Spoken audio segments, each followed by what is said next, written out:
오늘 선포될 하나님의 말씀의 제목은 나는 가인의 사람인가 나는 아벨의 사람인가입니다. 오늘 본문 말씀은 창세기 4장 1절에서 7절까지의 말씀입니다. 오늘 본문 말씀은 굉장히 많은 것들을 우리에게 연상할 수 있도록 도와줍니다. 아벨이 언덕에서 한가로이 풀을 뜯는 그런 양떼를 돌보고 있는 광경을 우리에게 보여주고 있죠. 아벨은 눈을 들어서 저 멀리 양떼 너머에서 보이는 그 희미하고 반짝이는 빛을 바라봅니다. 아벨의 시선이 멈춘 그곳은 모든 사람들의 접근을 막고 있는 그룹들과 두루 도는 불타는 칼이 있는 에덴이었습니다. 시원한 바람이 몸에 더위를 식혀주는 늦은 오후, 아벨은 그곳을 바라보면서 창조주 하나님에 대해 깊이 생각합니다. 사람과 하나님 사이의 그 손상된 관계는 과연 회복될 수 있는가? 아마 아벨은 그러한 부분들을 묵상하고 있었을 것입니다. 아벨의 평생 동안 추구했던 삶의 방향이자 간절한 소원은 바로 그것이었어요. 6천년의 세월이 지나 이제는 한 줌의 흙이 되어버린 그 아벨, 더 이상 흔적조차 찾을 수 없는 아벨은 지금 우리에게 말하고 있습니다. 아벨이 들려주는 말을 여러분 들으실 수 있으시겠습니까? 사도 바울은 하나님의 영감을 받아서 아벨에 관해서 이렇게 히브리서 11장 4절에 기록하고 있죠. 믿음으로 아벨은 하나님께 카인보다 더 훌륭한 희생 제물을 바쳤으니 그것으로 그는 자신이 의롭다는 증거를 얻어냈으며 하나님께서 그의 예물들에 관하여 증언하셨느니라. 그런즉 그가 죽었으나 믿음으로 아직 말하고 있느니라. 여러분, 아벨이 말하고 있는 것은 무엇입니까? 바로 믿음입니다. 아벨은 이 고귀한 특성을 가진 최초의 사람이었어요. 그래서 우리는 아벨에 대해서 주목해 볼 필요가 있는 것입니다. 그는 우리가 살펴볼 본문에서 가장 인상적인 방법으로 자신의 믿음을 나타내 보였습니다. 그리하여 그의 모범은 오늘날까지 하나님의 말씀에 선명하게 기록되어 있고 우리가 따를 수 있는 훌륭한 본으로 제시되고 있는 것입니다. 우리는 여기에 아벨과 함께 등장한 또 다른 한 사람을 주목해 볼 필요가 있습니다. 바로 아벨의 형 카인입니다. 그는 자신의 동생 아벨을 시기하여서 죽인 최초의 사람이죠. 살인하였었던 동기는 무엇입니까? 다름 아닌 구원과 종교의 문제였습니다. 그래서 오늘날에도 팔레스타인 가운데에서 총성이 끊임없이 일어나고 있는 이유가 무엇이죠? 종교의 문제죠. 본문을 통해서 카인은 자신의 피 흘렸던 손을 후회하면서 오늘날 우리에게 자신의 과거를 답습하지 말 것을 경고하고 있어요. 여러분, 아벨의 믿음을 본받으십시오. 그렇다면 아벨이 전하는 생생한 그 말을 경청해 볼 필요가 있습니다. 만일 하나님 앞에 도피자와 유랑자로 발견되기를 원하신다면 카인이 걸었던 길을 주의하여 혹여나 여러분 자신이 그 길 가운데 있지 않는지를 살펴볼 필요가 있습니다. 한 사람은 하나님께 받아들여졌습니다. 또 다른 한 사람은 하나님께 거부된 이 사건을 통해서 여러분 자신의 믿음을 투영해 볼 수 있는 귀한 시간이 되시기를 바랍니다. 내가 제대로 행한다면 하나님께 받아들여지지 않겠습니까? 그 첫째로 카인과 아벨은 자신이 믿는 바에 따라서 인생의 진로를 결정하였던 사람들입니다. 창세기 4장 1절에서 2절입니다. 이후에 아담이 그의 아내 이브를 알았더라. 그러자 그녀가 임신하여 카인을 낳고 말하기를 내가 주께로부터 한 남자를 얻었도다 하였더라. 그리고 그녀가 다시 그의 형제 아벨을 낳았더라. 이후에 아벨은 양을 지키는 자가 되었으나 카인은 지면을 경작하는 자가 되었더라. 자, 2절 하반부에 보시게 되면은 아벨은 양을 지키는 자가 되었다라고 하고 있는데 그러나에 해당되는 말이 붙죠. 되었으나 카인은 지면을 경작하는 자가 되었더라라고 우리에게 알려주고 있습니다. 대부분의 범죄는 자신이 가지지 못하는 것을 바라보고 욕망을 품게 되었을 때 시작됩니다.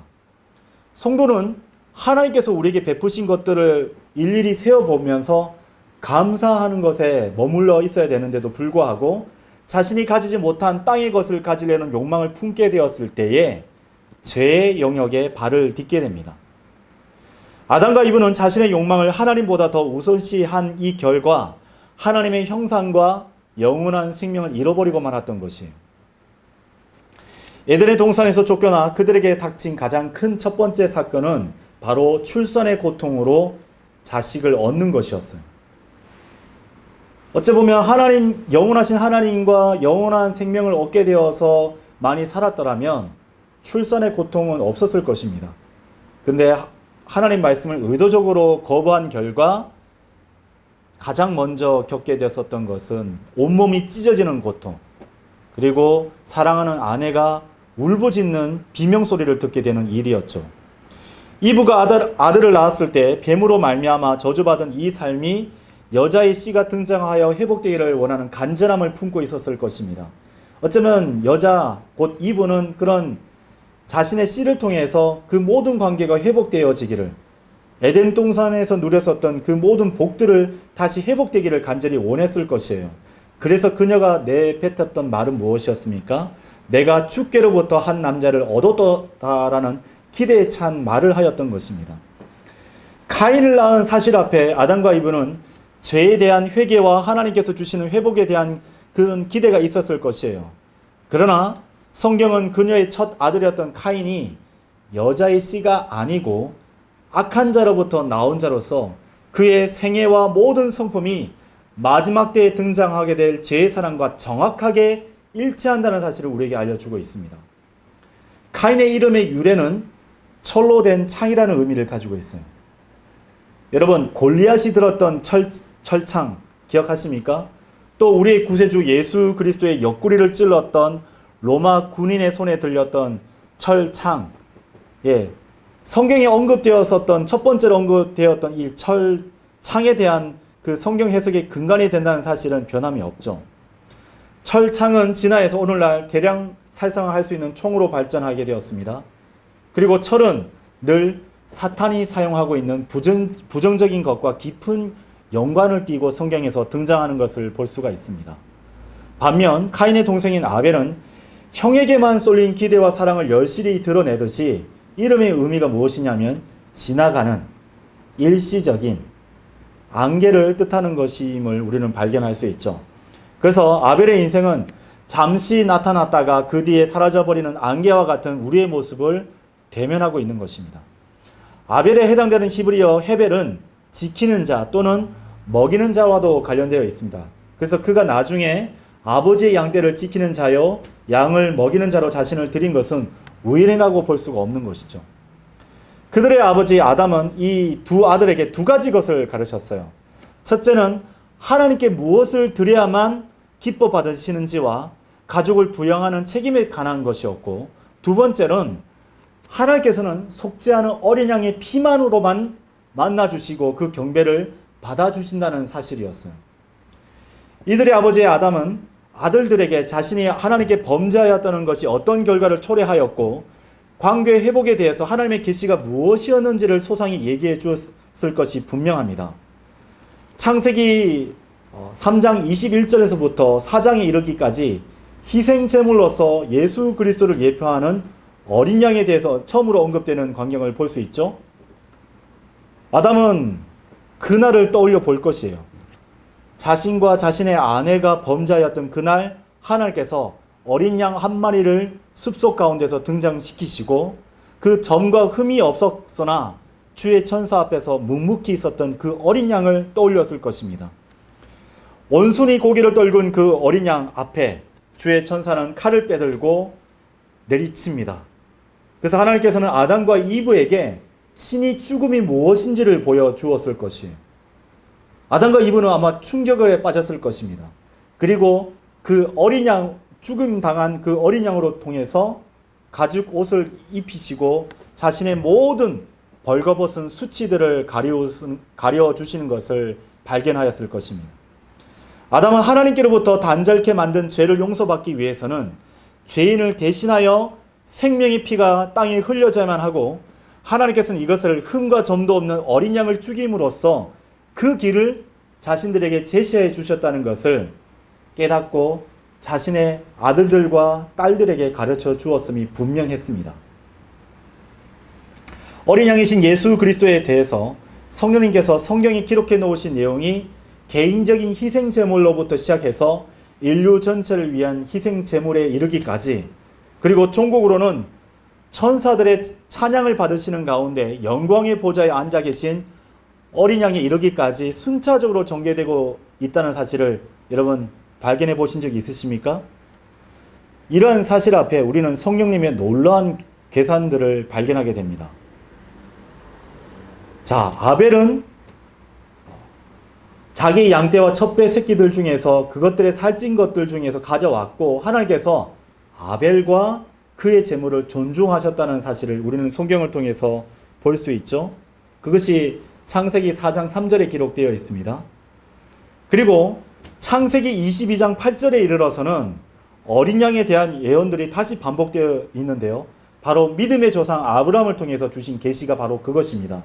내 아들아, 하나님께서 자신을 번제를 위한 어린 양으로 마련하실 것이다 라고 말씀하셨고, 바로 갈보리라고 불리고 있는 그 땅 위에서 독자 이상을 죽이기 위해서 칼을 높게 빼드는 광경이 펼쳐지죠.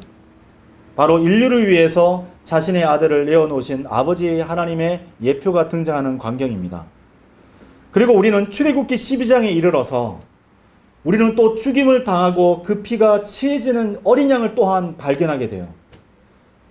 출애굽기 12장 5절에서 7절을 보게 되면은 이 어린 양은 흠이 없고 1년 된 수컷 한 마리입니다. 그리고 그것을 간수하였다가 이스라엘 회중의 전체 집회 때 그것을 저녁에 잡습니다. 어린 양이 언제 죽게 될 것인지를 또한 알려주고 있죠. 그리고 출애굽기 12장 7절에 이르러서는 어린 양의 피를 취하여서 집들의 양옆 문틀들과 상단 문틀 위에 그것을 내려칠지니 그 안에서 그들이 그것을 먹을지니라 라고 말씀하고 계십니다. 죽임을 당하신 어린 양이 한 개인을 넘어서 이제는 한 집안을 위한 속죄 제물로 등장하는 것을 볼 수가 있죠. 자, 이것이 레위기 16장에 이르게 되면 어떻게 됩니까? 번제물로서 순양 한 마리가 개인과 한 가정을 위한 것이 아니라 한 민족 전체를 위한 속죄의 제물로서 확대되는 광경을 우리는 볼 수가 있어요. 이때까지만 하더라도 여러분, 민족인 유대인만을 위한 것이었어요. 그런데 유대인들이 열심히 예언자들의 예언서들을 열심히 탐독하면서 한 가지 의문 앞에 서게 됩니다. 어디인 줄 알고 계십니까? 이사야서 53장이에요. 이사야서 53장을 펼쳐서 2절에서부터 7절을 보게 되니까 그 어린 양이 순양 한 마리가 아니라 이제는 한 사람으로 등장해요. 2절에 보면 이는 그가 그분 앞에서 연한 초목같이 메바란 토양에서 나온 뿌리같이 자랄 것이기 때문이라. 그는 화려함도 전혀 없고 우아함도 없도다. 그리고 우리가 그를 볼 때 우리가 그를 흠모할 만한 아름다움이 전혀 없도다. 그는 사람들에게 멸시받고 거절당하는도다. 또한 슬픔들의 사람이요 비통함에 익숙해진 사람이로다. 그런즉 우리는 그로부터 피하려는 것처럼 우리의 얼굴을 숨겼도다. 그는 멸시받았고 우리는 그를 존중하지 아니하였도다. 확실히 그는 우리의 비통함들을 담당하였고 우리의 슬픔들을 짊어졌도다. 그럼에도 우리는 그가 매를 맞고 하나님께 맞아 고난을 받는다고 여겼도다. 5절에 이르러서 그러나 그가 상처를 입은 것은 우리의 불법들로 인함이요 그가 상한 것은 우리의 죄악들로 인함이라. 우리의 화평을 위하여 징계가 그의 위에 임하였도다. 그런즉 그가 맞은 채찍들로 우리가 치유되었도다. 우리는 모두 양들같이 길을 잃었고 우리는 모두 저마다 자기 자신의 길로 돌이켰도다. 그런데도 주께서는 우리의 모두의 죄악을 그에게 얽으셨도다. 그가 압제를 당하였고 그가 고난을 받았으나 그럼에도 그는 자신의 입을 열지 아니하였도다. 그가 도살장으로 향하는 어린 양같이 끌려가니 그녀의 털 깎는 자들 앞에서 양이 잠잠하듯이 그렇게 그가 자신의 입을 열지 아니하는도다. 그래서 세상에서 가장 불공정한 빌라도의 법정 앞에서 죄가 없으신 예수님께서는 잠잠하셨던 것입니다. 결단코 자기 자신에 대해서 변호하지 않으셨던 거예요. 그리고 그때가 도달하자 우주 만물을 창조하셨던 그 말씀이신 하나님께서 인간의 몸을 입고 이 땅에 내려오셨고 우리를 위하여 기꺼이 희생 제물로서 우리 앞에 제시되었던 것입니다. 그 공생의 기간 안에서 주 예수 그리스도를 바라봤던 침례자 요한은 요한복음 1장 29절에서 이렇게 외쳤던 것입니다. 세상 죄를 제거하는 하나님의 어린 양을 보라. 하나님의 어린 양이신 주 예수 그리스도께서는 드디어 유대인들을 위한 희생 제물이 아니라 인류 전체를 위한 희생 제물이 되어 주셨던 것입니다. 구약의 제사는 무엇이었죠? 매년 속죄를 위해서 반복해서 드려져야만 했었지만 예수님께서 피를 흘려주심을 통해서 영원한 구속을 이루어 주셨던 것이에요. 그것이 히브리서 9장 9절에서 12절까지의 말씀을 통해서 등장하는 것입니다. 11절에 그러나 그리스도께서 다가올 좋은 것들의 대제사장으로 오시되 사람들의 손으로 지어지지 아니한 즉 이런 건물들 중 하나가 아닌 더 위대하고 더 완전한 성막으로 통해 오셔서 염소들이나 송아지들의 피로도 아니요 오직 그분 자신의 피로 그분께서 한 번 거룩한 처소 안으로 들어가시어 우리를 위하여 영존하는 구속을 얻어내셨느니라. 인류의 죄를 속죄하신 어린 양께서는 이 땅을 향해 심판을 하실 뿐만 아니라 만왕의 왕, 만주의 주로서 통치하실 분이십니다. 여러분, 이 성경의 마지막 책 요한계시록에서 도살당하신 어린 양이 몇 번 등장하시는지 한번 세어보신 적 있으십니까? 어린 양 몇 번 등장할 것 같아요? 5번? 10번? 좀 더 올려보세요. 15번? 20번? 무려 29번이나 어린 양이 등장하고 언급되는 것을 볼 수 있어요. 이 어린 양께서는 훗날 요한계시록 5장에서 수없이 많은 천사들에게 존귀와 찬양과 영광을 받게 되실 것입니다. 요한계시록 5장 11절에서 12절은 이렇게 우리에게 기록해서 알려주고 계시죠. 그리고 내가 보았으니 즉 교회의 예표인 사도 요한이 보았으니 그 보좌와 그 짐승들과 그 장로들 주위를 둘러싼 많은 천사들의 음성을 내가 들어노라. 그들의 수는 만만이요 천천이었더라. 그들이 큰 목소리로 말하기를 도살당하신 어린 양께서 권능과 부요함과 지혜와 힘과 존경과 영광과 찬양을 받으시기에 합당하시도다 하였더라. 그리고 교회는 어떻게 됩니까? 어린 양의 신부로서 예수 그리스도 앞으로 나아가는 거예요. 그래서 교회의 혼인식도 아니에요. 예수 그리스도의 혼인식이라고 하지 않습니다. 어린 양의 혼인식이라고 불리고 있죠. 성경이 창세기부터 요한계시록에 이르기까지 어린 양을 대면하고 있다는 사실을 여러분 발견하셨습니까? 이 설교를 듣고 있는 하나님의 사랑받는 성도 여러분, 속죄하신 어린 양의 피로써 자신의 죄를 씻으셨습니까? 그 어린 양의 피로 자신의 모든 죄를 용서받은 성도는 참으로 복되다고 할 수가 있습니다.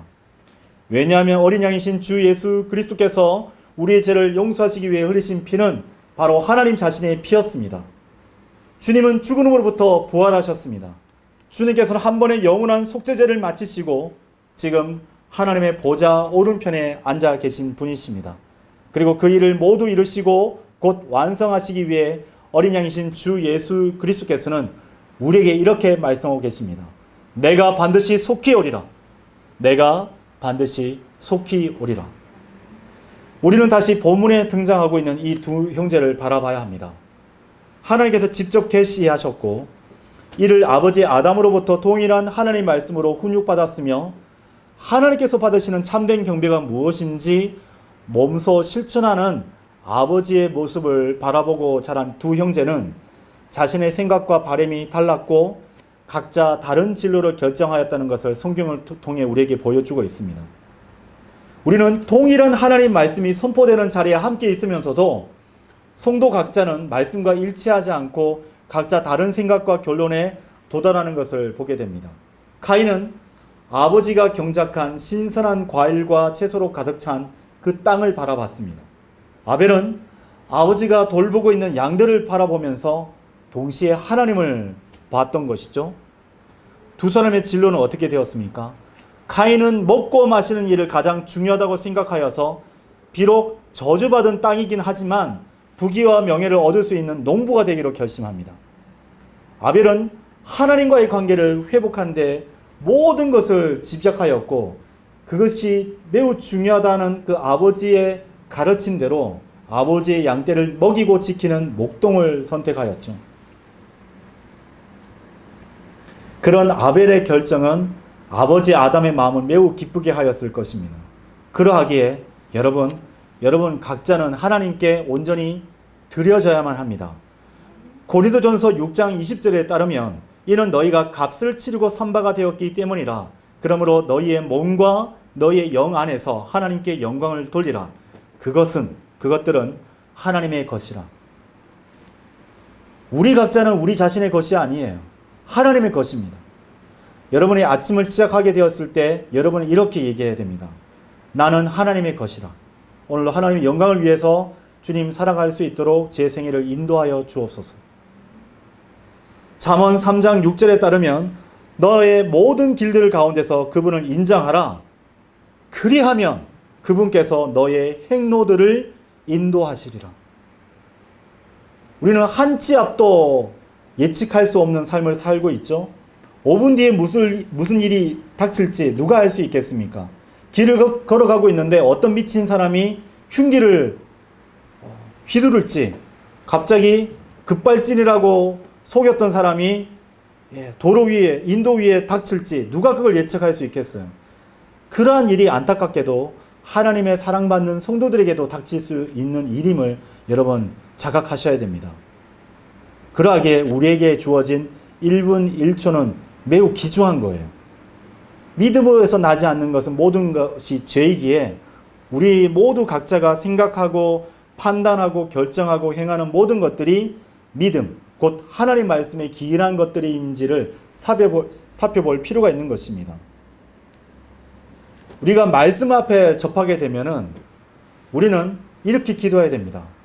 하나님께서는 나의 반석이시요 나의 견고한 요새이시기 때문이에 그러므로 당신의 이름을 위하여 저를 이끄시어 저를 인도하여 주옵소서.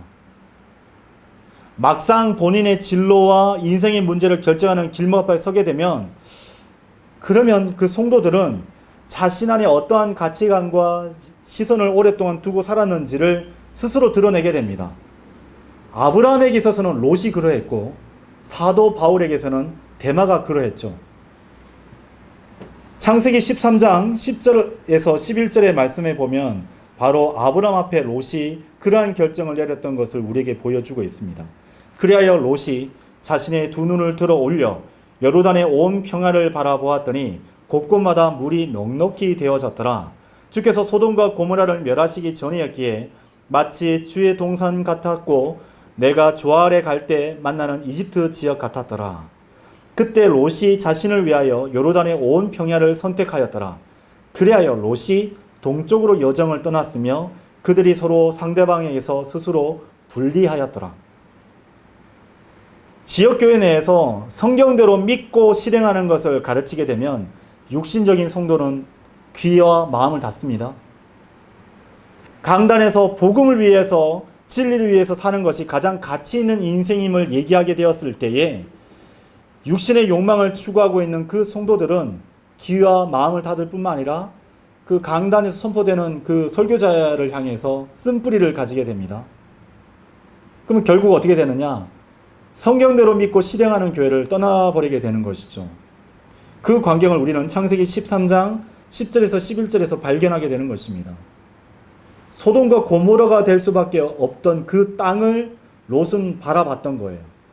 근데 만일 롯이 아브라함을 통해서 하나님의 말씀을 듣고 약속의 말씀이 아브라함을 통해서 성취될 것을 알았더라면 롯은 어떠한 결정을 해야 했던 것이죠?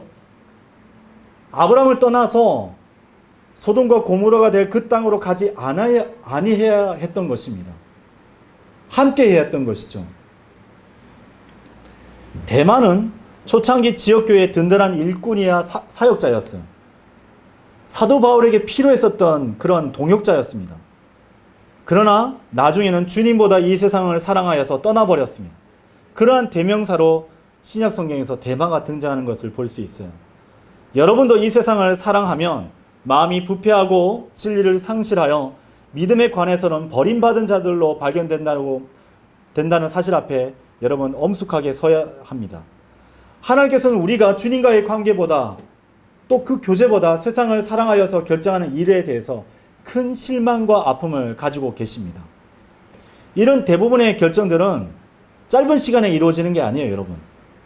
오랜 시간을 거쳐서 생각과 경험이 쌓여서 만들어지는 것입니다.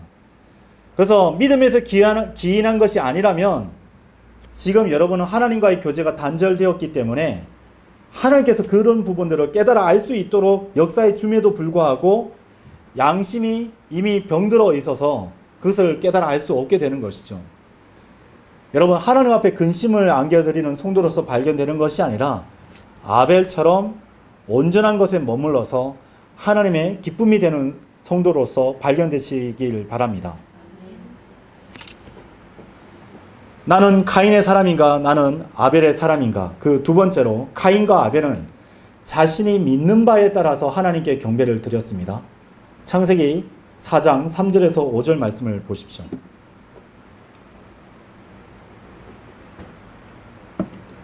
그리고 시간이 흐르고 이러한 일이 있었으니 곧 카인이 지면에서 나온 열매 중에 죽게 바칠 제물을 가져왔더라. 또한 아벨 자신도 자기 양떼의 첩배 새끼들 중에서와 그것들의 살찐 것들 중에서 가져왔더라. 이에 주께서 아벨과 그의 제물을 존중하셨더라. 그러나 그분께서 카인과 그의 제물은 존중하지 아니하셨더라. 그러자 카인이 몹시 경노하였으며 그의 안색이 굳었더라. 성경은 이제 2절 이후에서 시간이 지났던 것을 우리에게 알려주고 있죠. 아담이 자신이 33세 반의 남성으로 지음을 받았던 것처럼 카인과 아벨도 33세 반의 나이에 이르러서야 아담과 이브로부터 독립하여서 출가할 수 있는 성인으로서 아마 인정을 받았을 것입니다. 그래서 아마 카인과 아벨은 33세 반의 나이 때에 하나님께 직접 단독으로 나가서 경배를 드리고자 행했을 것이 분명하죠. 카인과 아벨은 각자가 믿는 바에 따라서 굉장히 열심으로 살았던 사람이 분명합니다. 카인의 마음을 가득 채운 것은 안타깝게도 이 세상에서의 성공과 부귀 영화였고, 아벨의 마음을 가득 채웠던 것은 오직 하나님과의 관계의 회복이었음이 분명합니다. 그때 그 땅은 카인과 아벨 이외에도 수많은 아담과 이브의 자녀들로 가득 찼어요. 그래서 그 사람들이 모이면 토론하는 주제들이 있었어요. 우리가 예배 전에 모이면 어떤 대화 주제들이 몇 가지들이 있듯이 바로 아담과 이브의 자녀들도 또한 그래야 했었던 것이죠. 그래서 아담과 이브의 첫 태생인 바로 카인과 아벨이 각자의 영역에서 각자가 믿는 바에 따라서 경배드리고자 하나님께 나아가는 그 시기, 그 날짜를 기다리고 손꼽아 기다리면서 대화를 나눴을 것이 분명합니다. 한쪽은 아버지 아담이 받는 계시와 명령에 충실히 섬기고 있는 아벨을 응원하는 자들이 있었고요. 다른 한편은 땀 흘려 일하는 것은 모두 다 귀한 것이기에 땅의 소산을 준비하고 있는 카인을 응원하는 자들이었어요. 이들 양무리간에서 설전이 벌어지고 막 멱살도 잡고 고성이 오고 가는 일이 분명히 벌어졌을 것이 분명합니다. 왜냐하면 최초의 살인은 종교 문제였기 때문이죠. 카인은 아벨보다 먼저 와서 제단을 쌓았습니다. 3절에 등장하고 있죠. 카인이 쌓아놓았었던 제단을 한번 보세요. 온갖 야채, 과일뿐만 아니라 꽃으로 장식하여서 쌓아놓고 굉장히 화려해요. 그리고 이렇게 기도했을 것이 분명합니다. 하나님, 저는 제 양심에 따라서 하나님께 경배를 드립니다. 물론 아버지 아담으로부터 양의 피로 인해서 죗값을 치루어졌다는 것을 배웠긴 했습니다. 하지만 저는 당신께서 사랑의 하나님이심을 알고 있기 때문에 잔인하게 피 흘리는 것을 경멸하실 것이라고 저는 생각해 왔습니다. 그래서 보십시오. 제가 가져온 이 탐스러운 포도와 이 과일들을 보십시오. 그것은 혐오스러운 양의 피를 대신하기에 충분합니다. 제가 벌레와 여우들로부터 이 열매들을 귀하게 지켜내었습니다. 그러하오니 하나님께서 저의 수고와 행위로 인한 열매를 보시고 저의 경배를 기뻐 받아주시기를 원합니다. 그러면서 나아갔을 것이 분명하죠. 카인이 선택하고 나아갔던 그 길은 오늘날 불교, 도교, 힌두교, 이슬람교 카톨릭 그리고 배교한 교회들이 뒤따르고 있는 것이죠. 이후 아벨은 카인에 이어서 뒤늦게 제단에 올라서는 것을 우리는 사절을 통해서 볼 수가 있죠. 아벨은 차마 고개를 들지 못합니다. 자신이 죄인인 것을 알고 있기 때문이죠. 그리고 제단 위에 도살하여 피 흘리고 있는 어린 양을 올려놓은 채 이렇게 믿음의 기도를 드렸을 것이 분명합니다. 하나님이여, 죄인인 저에게 자비를 베푸소서. 저는 아버지로부터 주님께서 어린 양을 우리를 위한 희생제물로 죽이셨다고 배웠습니다. 저는 저의 죄로 인해 죽어야 하는 마땅한 죄인이나 저를 대신하여 속죄의 피를 흘려 죽은 이 어린 양을 통해서 하나님께서 저를 받아주실 것을 믿고 나아갑니다. 여러분, 그 결과가 무엇인지 여러분 알고 계십니까? 이 기도가 끝나자 즉시로 하나님께로부터 응답이 왔던 것이에요. 그것은 열왕기상 18장 38절에서 하나님께서 엘리야에게 응답해 주신 것과 같은 일들이 벌어졌던 것이에요. 무엇이냐? 그때 주의 불이 떨어져 번제의 희생제물과 장작과 돌들과 진토를 살랐으니 물도랑 안에 있던 물을 죄다 핥았더라. 불들이 내려와서 그 모든 재물들 뿐만 아니라 그 제단에 있던 모든 것들을 핥아버리는 일들이 벌어졌던 것이에요. 그래서 누구나 제단 위에서 하나님께서 어떠한 그 제물을 받으셨는지를 다 가시적으로 보고 알 수 있게 되는 광경이 벌어졌던 것입니다. 분명 아벨은 자신의 경배를 받아주신 그 하나님께 다윗처럼 춤추면서 기뻐하면서 자신이 하는 찬송을 높이 올려드렸을 것이 분명합니다. 하지만 가인은 하늘에서 불이 내려와 아벨과 아벨의 제물이 받아들이는 것을 보았을 때 그가 그동안 구축했던 모든 것들이 하나님께서 받아주지 않는 것으로 인해서 큰 충격을 받게 됩니다. 죄값이 지불되고 죄 용서함을 받으려면 이처럼 피 흘림, 즉 생명의 희생이 있어야 합니다. 레위기 17장 11절에 이렇게 말씀하고 계십니다. 이는 육체의 생명이 피 속에 있기 때문이라. 그런즉 나는 그것을 너에게 주어 제단 위에서 너의 혼들을 위한 속죄를 이행하게 하였노라. 이는 그것이 혼을 위하여 속죄를 이행하는 피이기 때문이라. 그러하기에 죄의 대가들은 사망이고 피 흘림이 없이는 죄의 사면이 없는 것입니다. 그래서 죄인은 자신의 죄에 대한 대가로 말미암아 반드시 죽게 되는 것이죠.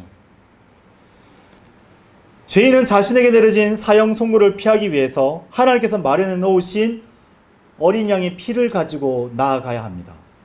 이 방법 외에는 거룩하신 하나님을 만나 배울 방법도 또 하나님께서 받아주시는 방법이 결단코 이 땅에 없는 것이에요. 아벨은 자신이 하나님 앞에 죄인인 사실을 인식하고 주 앞에서 자신이 죄인이라고 인정한 믿음의 사람이었어요. 여러분, 믿음의 사람으로서 보였던 이 아벨처럼 우리 또한 하나님 앞에 자신이 죄인이라는 사실을 인정하고 나갈 필요가 있는 것입니다.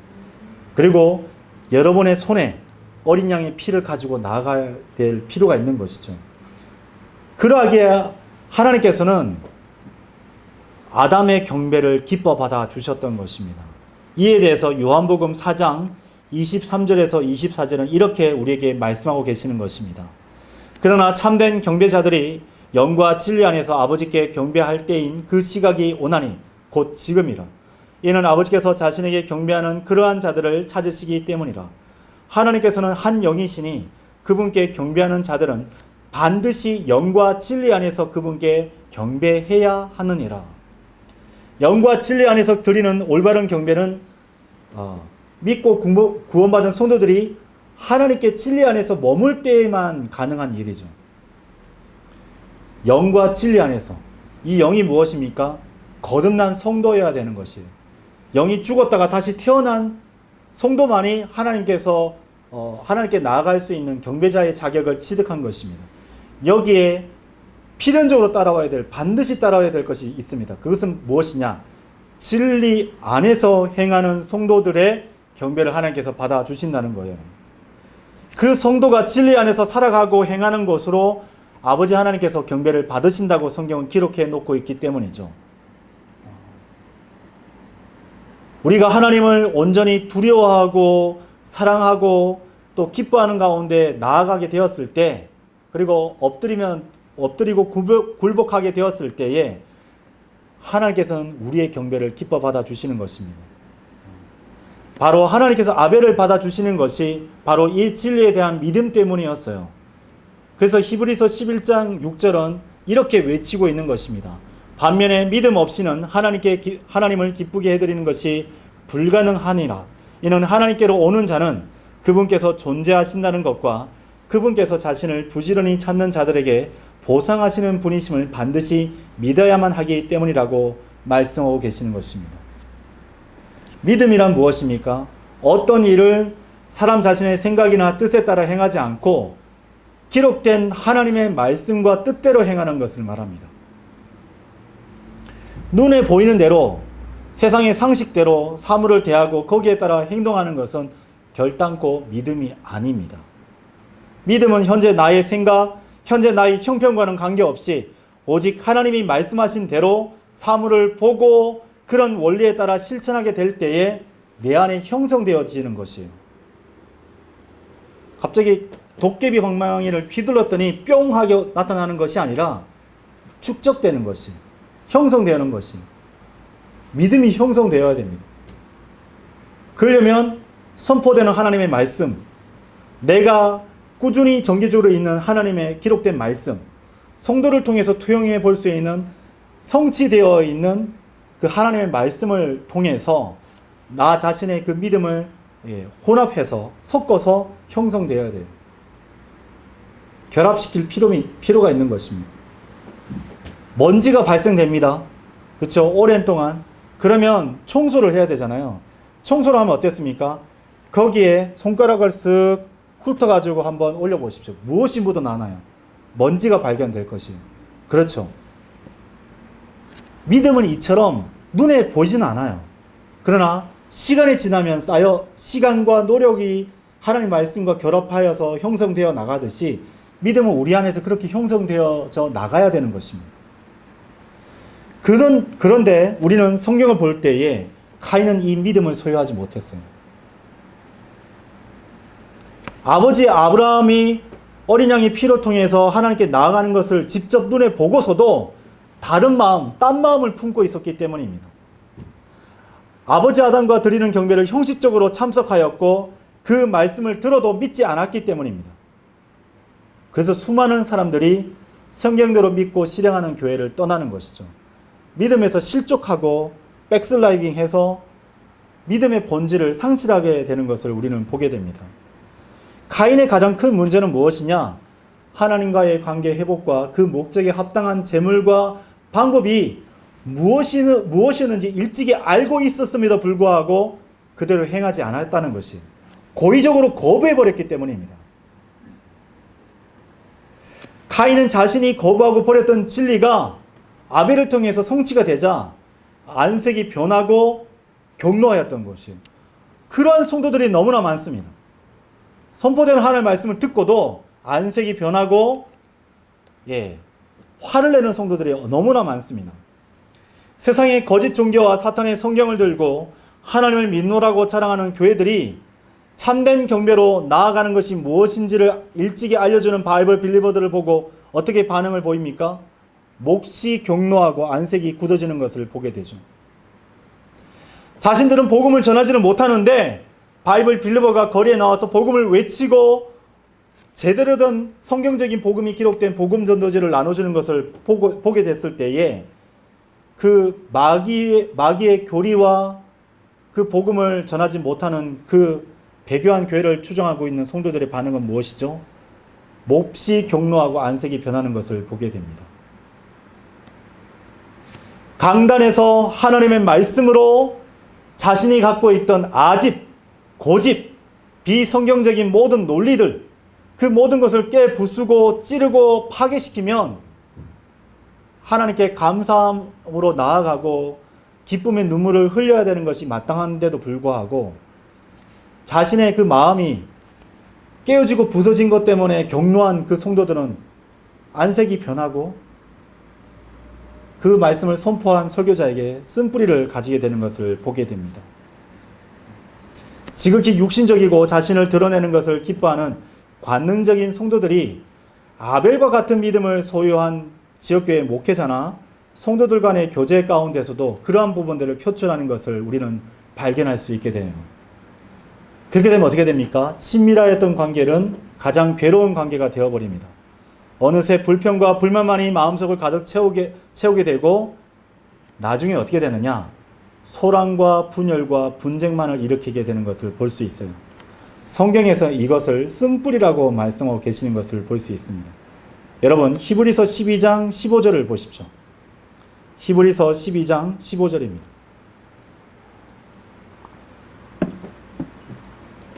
어떤 사람도 하나님의 은혜에 미치지 못하는 일이 없도록 부지런히 돌아보라. 여러분 자신을 돌아보셔야 됩니다. 이는 어떤 쓴뿌리도 솟아나서 너희를 괴롭히지 않게 하려 함이요 그것으로 많은 이들이 더럽혀지지 않게 하려 함이라 라고 성경은 말씀하고 계십니다. 쓴뿌리는 거룩하신 하나님과의 그 동행을 무시하고 추구하지 않는 성도가 하나님의 은혜에 대해서 결핍하게 되었을 때 형성되는 거예요. 자신 안에 쓴뿌리가 형성된다. 제가 다음에도 이 쓴뿌리에 대해서 한번 강의를 할 계획을 앞두고 있는데요. 이 쓴뿌리는 여러 차례 하나님께서 말씀을 통해서 권면하고 경고했는데도 불구하고 다시 하나님과의 그 거룩한 사귐을 회복하지 못하게 되었을 때에 자기의 종교적인 의의를 계속 행사하게 되었을 때에 못마땅함이 계속 쌓여서 분노하고 감정대로 고함치고 욕설을 내뱉게 되는 지경에 도달하게 되는 것입니다. 그만큼 쓴뿌리는 무서운 거예요. 저는 이 성경대로 믿고 실행하는 교회에 성별회에서 온 성도들을 보게 됩니다. 그런데 예전 제도권 교회에서 목회자 또는 그 성도들한테 받았던 상처를 통해서 형성되어져 있는 쓴뿌리의 잔재들이 여전히 남아있는 것을 품고 교회에 오신 분들을 보게 돼요. 그 빨리 제거해야 됩니다. 그 제거하지 않았더니 어떻게 되느냐? 여전히 그 교회에서 그것을 행사하시려고 하는 분들을 발견하게 돼요. 그런 분들이 교회에서 수많은 문제들을 야기하는 것뿐만 아니라 심지어 하나님께서 직접적으로 위탁하신 그 사역을 망치게 되는 광경도 또한 보게 되죠. 그래서 이들을 중심으로 많은 문제들이 독립침례교회에서 발생하는 것을 볼 수 있습니다. 그러나 그분께서 카인과 그의 재물은 존중하지 아니하셨더라. 그러자 카인이 몹시 경노하였으며 그의 안색이 굳어졌더라. 우리가 매주일 드리는 영과 진리 안에서 나아가는 경배에서 아벨과 같은 믿음으로 예배 드리고 있는 것인지 아니면 카인과 같은 상태로 예배 드리기 위해서 나오는 것인지를 살펴볼 필요가 있습니다. 그래서 에베소서 4장 32절은 우리에게 이렇게 경고하고 있어요. 그리하여 너희는 서로에게 친절하고 상냥한 마음이 되어 하나님께서 그리스도를 위하여 너희를 용서하셨듯이 바로 그처럼 서로 용서하라 라고 말씀하고 계십니다. 하나님께서는 용서하지 않고 분노를 가지고 와서 예배 드리는 자를 받아들이지 않으세요. 마태복음 5장 23절에서 24절에 따르면 용서하지 않고 분노를 가져와서 드리는 예배를 하나님께서 일찍이 받아주지 않는다라고 말씀하고 계시죠. 그러므로 만일 내가 너의 예물을 제단으로 가져오다가 거기에서 너의 형제가 너를 적대하는 어떤 일이 있음을 기억한다면 너의 예물을 거기 제단 앞에 남겨두고 너의 길을 가서 먼저 너의 형제와 화해가 이루어지게 하고 그런 다음에 와서 너의 예물을 바치라 라고 말씀해 주고 계십니다. 무엇이 선행되어야 되는지, 무엇을 먼저 해결하고 하나님께 경배드리기 위해서 나와야 되는지 여러분 아실 필요가 있죠. 분노하고 미워하면서 인터넷 어떤 설교를 듣고 있다, 내가 예배에 참여하고 있다, 결단코 하나님께서 그것을 안 받아들이십니다. 안 받아들이세요. 그러면 나중에 하나님께서 자신의 경배를 받아주지 않고 기도 응답이 안 된 것으로 인해서 몹시 경노하고 안색이 굳어지는 일 가운데 자신이 가게 되는 것입니다. 여러분, 예배를 회복하시기를 바랍니다. 내가 제대로 행한다면 내가 받아들여지지 않겠느냐. 마지막 셋째로 카인과 아벨은 자신이 믿는 바에 따라서 자신의 인생의 진로를 결정하였습니다. 여러분, 창세기 4장 6절에서 7절을 보십시오.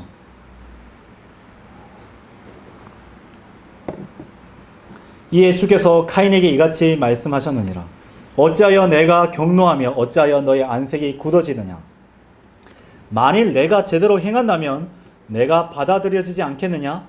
그러나 만일 내가 제대로 행하지 않는다면 죄가 문 앞에 있느니라. 그런즉 너에게 그의 열망이 있으리니 너는 그를 다스릴지니라. 죄가 문 앞에, 바로 카인 앞에까지 도달해 있는 광경을 보게 되죠. 보통 대부분의 죄는 자신의 그 생각을 붙들었을 때에 성사가 되는 것을 우리는 성경을 통해서 알 수 있습니다. 예수님께서도 공생의 사역 가운데 여자를 보고 음욕을 품게 되었을 때에 이미 간음을 했다고 말씀하고 계시죠. 육체적인 결함을 통해서 음행을 저지른 것이 아니라 그러한 음욕을 품게 되었을 때에 그 죄가 성사되는 것을 우리를 통해서 하나님께서 말씀을 통해서 우리에게 알려주고 계시죠. 카인에게도 마찬가지였어요. 자신이 아닌 아벨의 그 예배가 하나님께 기뻐 받아들여지게 되자 어떻게 됐어요? 어떤 마음을 품게 되었던 것이죠? 그 생각이 도사리고 있었던 것이에요. 그러자 하나님께서 7절에 이미 기회가 있다라고 말씀해 주신 것입니다. 속지 않은 어린 양의 피로서만이 하나님과 대면할 수 있다는 것을 카인이 왜 몰랐겠습니까? 카인은 로마 카톨릭이라든지 힌두교라든지 불교에 있는 사람들보다 월등한 영적 지식을 가지고 있었어요. 심지어 하나님께서 눈으로 보여주셨잖아요. 네가 아닌 아벨의 제물을, 그 예배를, 그 경배를 내가 기뻐 받아노라. 그걸 보여주셨잖아요. 그리고 카인이 눈을 또 들어서 아직도 아벨에게 있어서는 양떼가 그의 소유로 있었다는 것을 볼 수가 있었습니다. 그 말이 무엇이었느냐? 아, 내가 이렇게 나가려고 했었던 모든 계획, 생각들 잘못됐구나. 포기하고 내려놓고 아벨, 내가 그동안 잘못 생각했어. 네가 갖고 있는 양떼에서 살찌고 어린 양 한 마리를 나에게 줄 수 있겠어? 그렇게 요청했다면 아벨은 기꺼이 믿음의 사람으로서 예수 그리스도의 그런 예표로서 그 자기 형 카인에게 그 어린 양 한 마리를 분명히 주었을 것이 분명합니다. 그렇죠? 또한 하나님께서 지금 7절을 통해서 그가 그것을 할 수 있다라고 친절하게 권면해 주고 있는 것입니다. 내가 제대로 행한다면 내가 받아들여지지 않겠느냐? 6절에 이어서 그렇게 말씀해 주셨죠. 너에게 기회가 있어. 네가 올바로 행하면 내가 너를 왜 안 받아주겠냐? 그렇게 알려주고 계신 거예요. 이 바르게 행할 수 있는 이 기회마저 거부한다면 죄가 내 문 앞에 엎드려 있다고, 그리고 심지어 너를 삼키게 될 것이라고, 유언자와 도피자가 될 것이라고 경고하고 계시는 것입니다. 여러분, 로마서 6장 11절에서 13절의 말씀을 보십시오.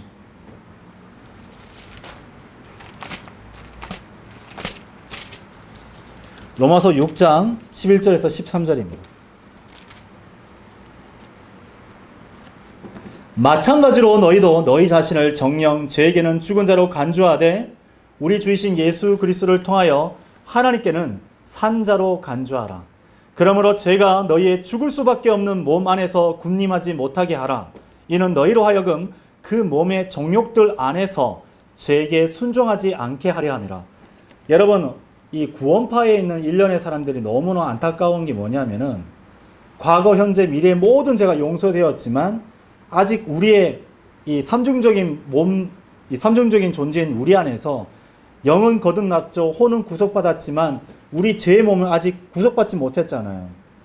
우리 옛사람은 여전히 우리 안에서 도사리고 있고 죄와 사망의 법을 우리를 끌어내리고 있잖아요. 그러한 일들이 로마서 6장 12절에서 벌어지고 있는 거예요. 죽을 수밖에 없는 몸 안에서 군림하여서 그 몸의 정욕들 안에서 죄에게 순종하도록 만들고 있는 일련의 일들이 벌어지고 있는 거에 대해서 사도 바울이 친절하게 알려주고 있잖아요. 근데 그들은 여전히 죄를 자백하고 돌이키지 않기 때문에 눈이 가리워져서 자신이 하나님과의 관계에서 단절되었다는 사실을 모릅니다. 13절 또한 너희는 너희의 지체들을 불의의 도구들로서 저에게 내어주지 말라. 이는 죽은 자들로부터 살아난 자들로서 하나님께 너희 자신을 내어드리고 너희의 지체들을 하나님께 의의 도구들로 내어드리라. 여러분, 하나님께 내어드리십시오. 어린 양의 보혈을 가지고 하나님께 내어드린다면 여러분은 의의 도구들로서 하나님께 사용받게 될 것입니다. 근데 보세요. 창세기 4장에 보면 가인은 자신의 경배가 거절당한 것에 대해서 매우 깊은 상처뿐만 아니라 화가 난 거예요. 화가 났어요. 다른 제사는 몰라도 내가 드리는 이 제사는 반드시 하나님께서 받아주셔야 되지. 저 성도들 앞에, 아버지 아브라함과 어머니 이브 앞에서, 아버지 아담과 어머니 이브 앞에서 그 많은 자녀들, 내 동생들 앞에서 내가 이런 수치와 부끄러움 당하게 하다니 도저히 화가 나서 못 견디겠어. 그때 어떻게 합니까? 하나님께 성토하고 하나님께 매달리고 또 하나님 기꺼이 기회를 주셨음에도 불구하고 그걸 받아들이지 않고 자신의 모든 분노를 살인자가 되는 것으로 결정 내리고 마는 것입니다. 하나님께서는 술 주정뱅이나 간음자나 도둑이나 혹은 거짓말쟁이도 구원하실 수 있는 분이십니다. 믿으십니까? 그러나 성경 66권 어디를 보아도 하나님께서 교만한 자를 구원해 주신다는 성경 구절을 찾아볼 수가 없습니다. 카인은 정정만이 짙게 깔려진 제단을 뒤로 한 채 황급히 자리를 떠납니다. 그리고 아벨을 향한 분노와 수치심이 자신의 마음을 좀먹도록 내버려 둡니다. 이후에 벌어진 최초의 살인은 그동안 카인이 가지고 있었던 이 악한 마음과 자신의 헛된 종교가 거부된 것으로부터 비롯된 것이었죠. 그래서 요한일서 3장 12절은 이렇게 우리에게 경고하고 계십니다. 카인같이 되지 말라. 그는 그 사악한 자에게서 나왔고 자기 형제를 살해하였느니라. 그런즉 카인이 어찌 그를 살해하였느냐? 이는 그 자신의 행위들은 악하였고 그의 형제의 행위들은 의로웠기 때문이라. 그래서 유다서 11절에 이르러서는 카인의 길로 가지 말라라고 하나님께서 경고하고 계시는 것입니다. 카인의 길은 성경이 아닌 자기 생각에 따라 자기가 옳다고 생각하는 길로 가는 것을 말합니다. 사람에게 옳게 보이는 길이 있으나 그 끝은 죽음의 길들이라. 잠언 14장 12절의 말씀입니다. 이것은 로마서 6장 23절에 따르면 믿는 성도에게도 해당되는 말씀이죠. 여러분, 옳게 생각하는 것이 있습니까? 말씀에서 기인한 것인가요? 믿음에서 우러나온 것인가요? 그렇다면 참으로 잘한 것입니다. 그렇게 지속하십시오.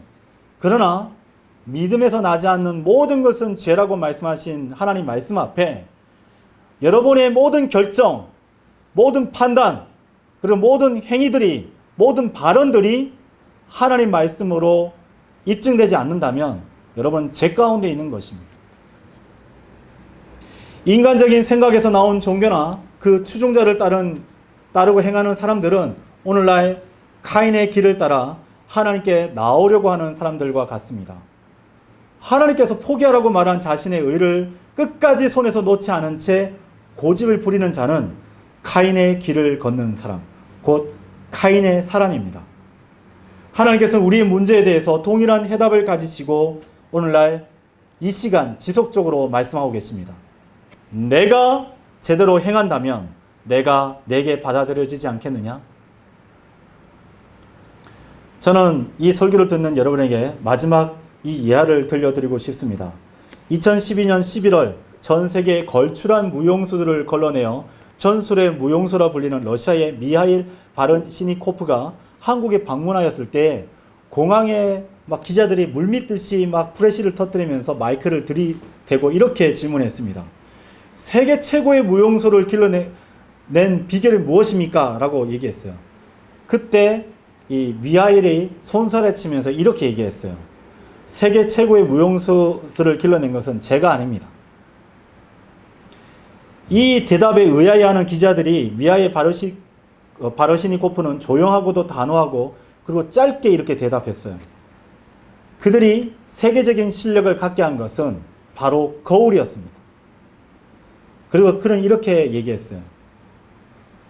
저는 그들의 잘못된 자세를 단지 거울을 보라라고 매번 얘기해 줬을 뿐입니다. 거울 앞에 보면은 거칠은 호흡, 무절제한 모습, 삐뚤어진 자세 계속 봤겠죠? 저도 여러분에게 똑같이 말씀드리고 있는 거예요. 제가 2019년 8월 18일, 오늘이 이제 만 5년이 되는데요.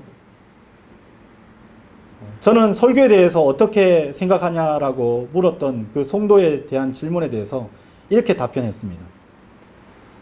자기만큼 하나님 앞에서 하나님께서 기뻐하시는 성도가 없다라고 생각했었던 그 바이블 빌리버들이 강단에 선포되는 말씀 앞에서도 나는 여전히 이 사소한 죄를 숨기고 있었구나. 거룩하신 하나님 앞에 나는 죄인이구나. 그리고 하나님과의 그 거룩한 사귐을 회복하도록 만드는 것이 바로 설교다라고 말씀드렸었던 적이 있습니다. 저는 마찬가지예요. 이 설교를 듣고 있는 여러분에게도 동일하게 말씀드립니다. 여러분, 말씀의 거울 앞에 서십시오. 저는 단지 여러분에게 말씀을 보라라고 말씀드릴 수밖에 없는 것입니다. 저는 그저 하나님의 말씀을 그렇게 대언할 뿐입니다. 우리는 결코 어느 누군가의 얘기에 귀를 기울일 필요가 없습니다. 거울에 비춰진 자신의 모습을 정직하고 올바르게 자주 들여다보는 자만이 하나님께서 기뻐 받으시는 성도로서 발견되는 것이죠. 그러나 너희는 말씀을 실행하는 자들이 되라. 그리하여 너희 자신을 속이면서 오로지 듣기만 하는 자들이 되지 말라. 이는 만일 누군가 말씀을 듣는 자가 되고 실행하는 자가 되지 않으면 그는 자신의 본래 얼굴을 유리거울로 보고 있는 사람과 같기 때문이라.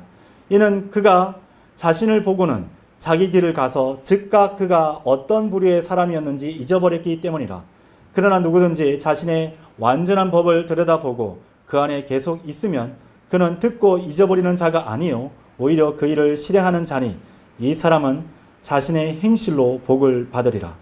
야고보서 1장 22절에서 25절의 말씀입니다. 이 설교의 결론을 맺겠습니다. 우리는 창세기 4장을 통해서 카인과 아벨을 만나봤습니다. 여러분, 자신의 모습이 말씀의 거울 앞에 비춰 보았을 때 여러분의 타고난 얼굴은 이 카인과 아벨 둘 중에 누구를 닮아 있었습니까? 나는 카인의 사람이었습니까? 아니면 아벨의 사람이었습니까? 우리의 모습이 그런 카인과 닮아 있다면 어린 양이신 예수 그리스도의 보혈을 의지하여 죄를 자백하고 돌이켜야 합니다. 끝으로 이 말씀의 거울 앞에 우리 모두의 모습이 믿음의 사람 아벨을 통하여 계시된 주 예수 그리스도의 형상을 닮아 있기를 바라며 이 설교를 마치겠습니다. 감사합니다.